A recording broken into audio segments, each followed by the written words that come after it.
Եթե այս բնակարանը լիներ որևէ զարգացած երկրում, կարժենար 3-ից 4 միլիոն դոլար, իսկ քանի որ Երևանում է, այն արժի ընդամենը $875,000։ Վայ իմ խեղճ հայ ժողովուրդ։ Գտնվում ենք Դալմայի հարևանությամբ Ծիծեռնակաբերդի 1 կոտորակ 2 շենքի 18-րդ հարկում, որտեղ ունենք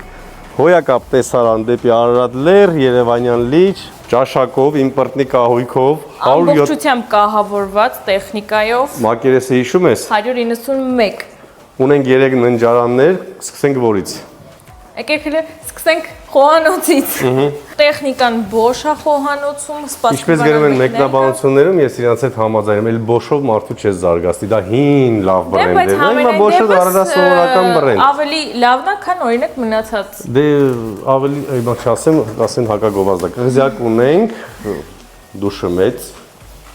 Քանի որ 18-րդ հարկը ինձ ասում են խիա ջրին ապորը ստուգում։ Ոչ բոլոր նորակառույցներում 18-րդ հարկում առանձնասոսից ես նապոր կունենաք, ասեմ ձեզ, նորակառույց էլ կա, նորակառույց է, տեղ կա 6-րդ հարկից հետո ջուր չի բարձրանում, ձյանն ասա, խոսա մի բան։ Գնանք այնտեղ, առաջին ննջասենյակը, մեծ զգեստա սենյակ ունի, մեծ մահճակալ։ Օթորակիչները Mitsubishi են, թանկարժեք։ Ես սա կահավորեի որպես աշխատասենյակ, լույսը շատ լավը դուրս եկար ծխեցիր, եկար ներս, եկանք, ելի լուսավոր է։ Ես սիրում եմ խաղալ ես թոքերով։ Էլի պատշկամբ,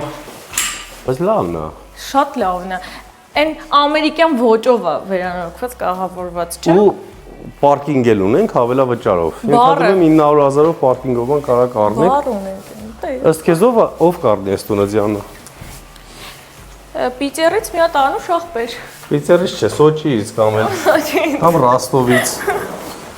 Տեսարանով տուն սկսել են Ռուսաստանի հայերը կանոթել են, լիքես մասիսը, տեսարանով տներ են ուզում։ Ինչ լավն է, բայց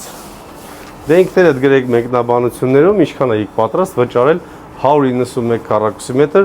ասես սարքած պատրաստի տան համար։